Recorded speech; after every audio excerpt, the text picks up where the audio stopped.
Welcome back. Last week we heard about how on Thursday night the disciples gathered together for dinner. But before they ate, Jesus got up and washed everyone's feet.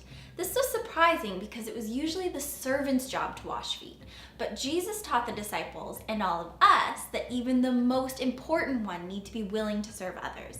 And this is what makes a great leader. And this is what it means to follow Jesus. Today we're going to hear about what actually happened after everyone's feet were squeaky clean. So while the disciples were eating and chit-chatting, Jesus began to speak to them. He said, "Listen up, I'm so happy that I am here with you all enjoying this meal. But this will be my last meal before I leave you."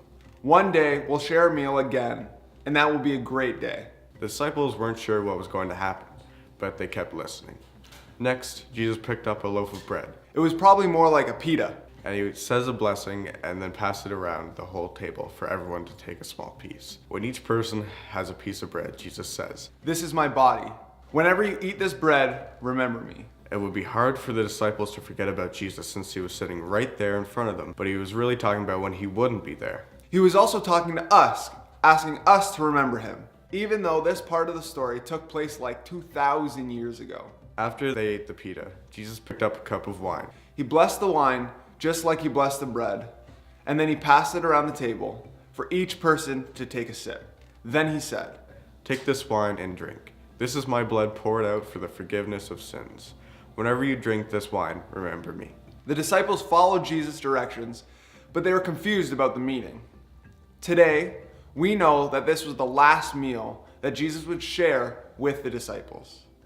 This is why we call it the Last Supper. In less than 24 hours, Jesus would be arrested and put to death. But the disciples didn't know that yet. Only Jesus knows. This is an important part of the Easter story because Jesus wants us to remember him. He wants us to remember what will happen to his body and that he died for us. We remember Jesus like this every time we celebrate communion at church. We eat bread and drink grape juice, and we remember what Jesus said at the Last Supper. We celebrate communion because we are excited for the day that we will all have a meal with Jesus again.